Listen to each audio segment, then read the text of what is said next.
Hello everyone, I am possible class में आप सभी का स्वागत है। तो लास्ट वीडियो में हमने डिस्कस किया था 61 से लेकर 70 तक के क्वेश्चंस।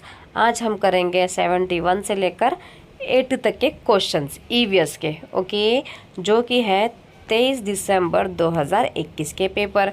तो हम लोग एक दिन में 10-10 क्वेश्चन ही करेंगे ताकि वीडियो ज़्यादा बड़ी भी ना हो और आप लोगों को बोर भी फील ना हो और हंसी मजाक में आप लोग वीडियो भी देख लें, ओके।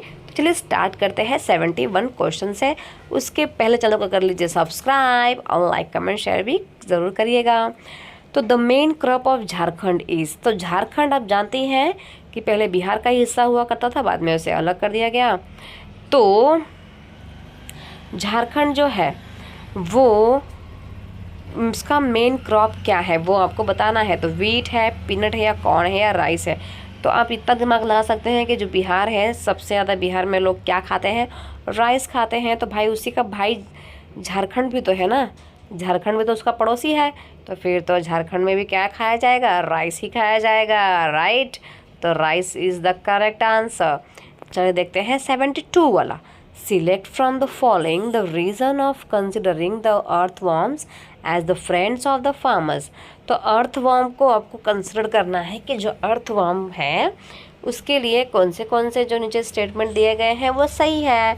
तो जो earthworm होता है वो सॉइल को सॉफ्ट बनाता है, ओके। और क्या करता है? And they live by digging the soil underneath. और सॉइल को ही खड्डा कर करके उसके अंदर बेचारा विश्राम करता रहता है। The tunnels digged by earthworms provide easy passage for air and water into the soil. तो क्या करता है ना, जो अर्थवॉर्म होता है ना वो क्या करता है, मिट्टी में ऐसे छेद छेद सा कर देता है, सब जगह पे छेद छेद कर देता है, जिसके वजह से जो हवा होती है और जो पानी होता है वो इजीली सॉइल के अंदर तक चला जाता है अच्छे से, okay. The earthworms eat the weeds and save the main crops. तो जो अर्थवॉर्म होता है वो क्या करता है, जितने भी खरपतवार होते हैं उसको खा लेता है और जिससे फसल को सुरक्षा मिलती है। तो जो भी उगते हैं ना, एक्स्ट्रा बहुत सारे प्लांट्स वगैरह उग जाते हैं।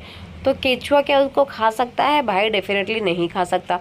तो ये तो गलत ही लग रहा है। The earthworms eat the dead leaves and plants. The dropping of the earthworms make the soil for more fertile. तो अर्थवॉर्म क्या करता है कि जो भी सूखे पत्ते होते हैं उसको खा जाता है। इसके बाद जब वो पोटी करता है ना, तो उसकी जो पोटी के वजह से वजह से जो सॉइल होती है वो बहुत ज़्यादा फर्टाइल हो जाती है। तो ये बात तो भाई बहुत सही है। तो ऑप्शन नंबर सी जो है वही गलत लग रहा है, बाकी तो सारे सही है। तो ABD is the correct answer होगा।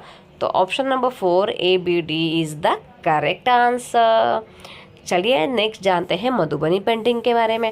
तो आप लोग ने तो ये सारे वीडियोस देखे ही होंगे, राइट। जिसने नहीं देखे हैं वो जाके मेरे प्लेलिस्ट में देख सकते हैं। तो मधुबनी जो है ना एक बहुत ही पुराना फोक आर्ट है, ठीक है। During festivals and the happy occasions Madhubani paintings are made in the courtyards and the walls of the houses of the Madhubani, which is well-known district of one of the state of India ने। तो India में एक है बिहार नाम का state, Bihar के अंदर एक डिस्ट्रिक्ट है मधुबनी। इस मधुबनी के अंदर ही मतलब मधुबनी के लोग ही क्या करते हैं, मधुबनी पेंटिंग को बनाते हैं। कब बनाते हैं? जब वो एक कोई हैप्पी ओकेजन आता है, मतलब कि शादी का कोई ओकेजन आ गया या कोई फेस्टिवल आ गया, तब वो मधुबनी पेंटिंग बनाते हैं। तो कहाँ बनाते हैं? वॉल्स वगैरह में बनाते हैं, दीवालों में बनाते हैं मधुबनी पेंटिंग को, ठीक है। तो ये मधुबनी पेंटिंग भाई कहाँ की फेमस है? जैसे कि मैंने आपको पहले ही बता दिया, बिहार की फेमस है, ओके। चलिए देखते हैं 74th वाला question. Consider the following statement. तो स्टेटमेंट कौन सा सही है वो बताना है। People of Maharashtra love to eat pakodas made of sahjan flower. तो जो सहजन होता है, जो ड्रम स्टिक होती है ना, तो उसके फूल की सब्जी बना के खाते हैं महाराष्ट्र वाले। क्या ये कथन सही है? चलिए सेकंड देखते हैं। In Jammu and Kashmir people like to eat vegetables made of banana flowers. तो जम्मू एंड कश्मीर के जो लोग होते हैं ना वो बनाना फ्लावर्स की सब्जी खाना पसंद करते हैं। या जो उत्तर प्रदेश के जो लोग हैं ना वो कचनार फ्लावर्स की सब्जी बनाकर खाना पसंद करते हैं। तो कौन सा स्टेटमेंट भाई सही है? तो सही स्टेटमेंट है फर्स्ट वाला, क्योंकि महाराष्ट्र के लोग सजन की जो फूल उगता है उसकी सब्जी बना के खाते हैं, बहुत सही है। और उत्तर प्रदेश के जो लोग हैं वो भी कचनार का जो फ्लावर होता है उसकी सब्जी बना के खाते हैं। So A and C is the correct. Okay, चलिए आते हैं अब 75th वाले पे। This is a place in Uttarakhand. Uttarakhand में एक प्लेस है and is also an important tourist destination. Tourist destination के लिए भी बहुत इम्पॉर्टेंट प्लेस है। तो the park is associated with conservation of tiger. तो एक ऐसा पार्क है जहाँ पर टाइगर को कंजर्व करके रखा गया है। तो वो प्लेस का नाम बताना है। बक्सा पार्क या दुधवा पार्क या कॉर्बेट पार्क या वाल्मीकि पार्क।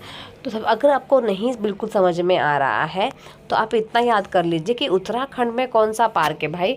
तो उत्तराखंड में तो जिम कॉर्बेट पार्क है। तो करेक्ट आंसर भी क्या हो जाएगा? Jim Corbett park, option number 3। मैंने पूरा ख़राब कर दिया इसको। चलिए अब आते हैं 76 क्वेश्चन पे। Which of the following objective of teaching EVS shows the concern of education for sustainable development? तो EVS पढ़ाने का निम्न में से कौन सा उद्देश्य शिक्षा के सतत विकास में महत्व को दर्शाता है? ठीक है। To critically address the concern of equality, justice, peace and respect for human dignity and rights, to develop the technological and the quantitative skills, to engage the child in exploratory activities, and to emphasize design and the fabrications. So the correct answer is क्या आएगा बताइए आप लोग ये, कि जो EVS पढ़ाने के लिए सबसे अच्छा एक उद्देश्य कौन सा हो सकता है? कि समानता भी होना चाहिए, न्याय भी मिले, शांति भी होना चाहिए और मानव लोगों को अधिकार एवं मर्यादों का सम्मान हो। ये सारा चीज़ होना चाहिए एक EVS की क्लास में। तो यही मेन उद्देश्य होता है सतत विकास के लिए। Okay, so option number 1 is the correct answer. चलिए देखते हैं 77 वाला। The theme of EVS at primary level. Primary level के हिसाब से EVS की जो थीम है ना, are connected and interrelated because of. तो जो भी EVS की थीम होती है ना वो कनेक्टेड होती है और इंटर रिलेटेड होती है किससे? इंटीग्रेटेड नेचर ऑफ EVS या डिसिप्लिनरी नेचर ऑफ EVS या single subject nature of EVS या topic based nature of EVS। तो देखिए जो EVS की थीम होती है ना वो इंटीग्रेटेड होती है, सारे सब्जेक्ट से क्या होती है मिलाकर बनाई जाती है। बच्चा इसमें सोशल साइंस भी पढ़ता है, साइंस भी पढ़ता है और EVS भी पढ़ता है। तो EVS कैसा होता है? इंटीग्रेटेड होता है। कैसा होता है? इंटीग्रेटेड। ओके, चलिए अब आते हैं 78 पे। Child centred nature of EVS is because of. Child centre nature of EVS का जो चाइल्ड सेंटर नेचर होता है वो कैसा होता है? ओके, हिंदी में देख लेते हैं। EVS का स्वरूप जो होता है बाल केंद्रित है। ओके, बाल केंद्रित है क्योंकि it's focus on learning through experience, the teaching of concepts and the issues related to the EVS, transformation of behavior of the students in a desired way, the development of social emotional skills of the students। तो सही answer क्या आएगा? जल्दी से इसका बताइए मुझे। EVS का जो नेचर होता है वो चाइल्ड सेंटर होता है क्योंकि बच्चा जो है ना it's focus on learning through experience. Experience के थ्रू हमें क्या करना पड़ता है? फोकस करना पड़ता है। ओके, सो द अनुभव द्वारा सीखने पर केंद्रित होना। बच्चों को किससे सिखाना है? हमें अनुभवों के द्वारा सिखाना है। सो option number A is the correct. अब हमें ये बताना है कि EVS की इसमें से कौन सी सब थीम है। एक तो होती है थीम, पता ही होगा आपको, और एक होती है सब थीम। ओके, तो सब थीम कौन सी है इसमें से? फूड वाटर, शेल्टर या फिर रिलेशनशिप। इसमें से देखिए फूड, वाटर, शेल्टर ये सारे थीम है, बट जो रिलेशनशिप है वो है सब theme. So the option number 4 is the correct. Okay, चलिए आते हैं 80 वाले पे। पोचमपल्ली जो है वो चैप्टर नंबर 23 है of NCERT EVS is based on. तो जो पोचमपल्ली है ना 23 चैप्टर नंबर, वो किसके ऊपर बेस्ड है? रियल प्लेस के ऊपर, या रियल इंसिडेंट के ऊपर, या रियल पीपल एंड एक्सपीरियंस के ऊपर, या रियल पिक्चर के ऊपर? So the your answer is, क्योंकि पोचमपल्ली तो एक रियल प्लेस तो है ही, तो ये रियल प्लेस के ऊपर डिपेंड है। तो आज के लिए इतना ही। 71 से लेकर 80 तक के क्वेश्चंस हमने कर लिए हैं। अगर कोई भी डाउट है तो कमेंट सेक्शन में आप बता सकते हैं, अगर नहीं है तो फिर चैनल को सब्सक्राइब कर ले और लाइक कमेंट शेयर ज़रूर करें। मिलते हैं नेक्स्ट वीडियो में। Thank you so much everyone.